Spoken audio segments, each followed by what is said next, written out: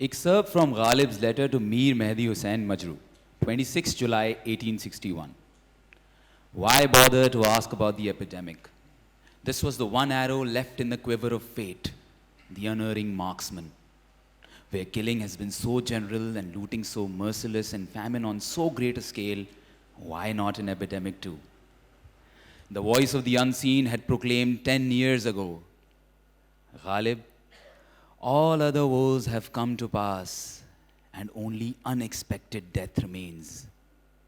My friend, I was not mistaken about 1277, but I thought it beneath me to die in a general epidemic.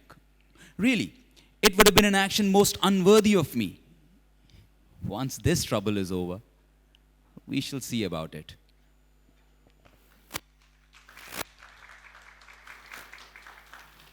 Last breath when COVID. Oh, go ahead.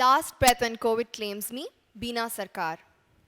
Sighing, like a sinking ship, I hang on to the hook of hope, in the knowing that the sun will set, the moon will rise, and the stars and constellations will hum to the music of the universe. And the wheels will turn, and the wheels will turn, and as it claims me, I shall be one with thee, my cosmos. I shall be one with thee. I shall not be who I was. Caller tunes.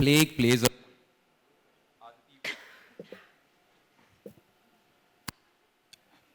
plays a holy. Aditi Falguni. Hey there, cruel artist. Don't you know? No festival of colors in Corona. No colors splashing out of squirt guns. No color powder smearing on cheeks and forehead. Why so cruel, O Kanhaiya?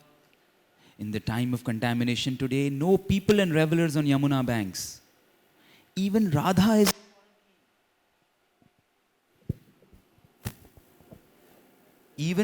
is in quarantine. And you still playing with colors all alone? Praja Gopis play Hori. Please go back, Kanhaiya. Do not attempt to smear colors on me. Please, no infection for me. I want to remain innocent, pure and well protected, colorless and untouched, the way I've been all these while.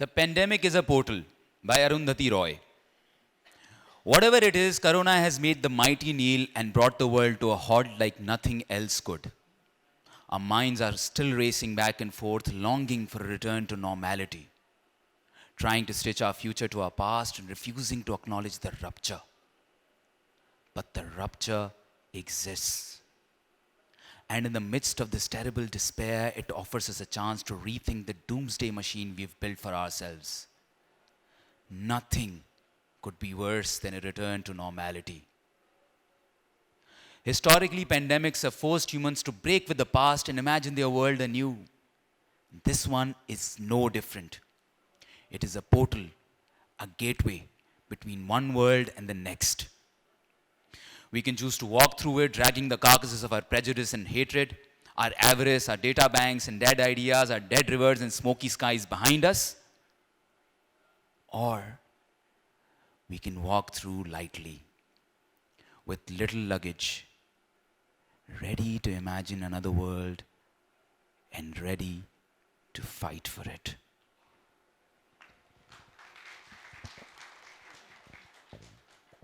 My Forbesganj Garden by Ruchira Gupta.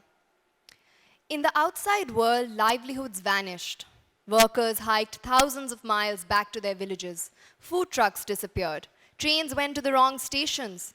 The police did not allow women to walk to the ration distribution centers, and children were sent back to red light areas from boarding schools.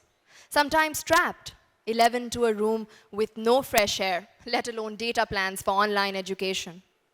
Many women and students that I had rallied with in Shaheen Bagh and other cities just before COVID struck were detained, arrested, or interrogated by the police in the isolation of the lockdowns. The very land that I belonged to seemed to be slipping away.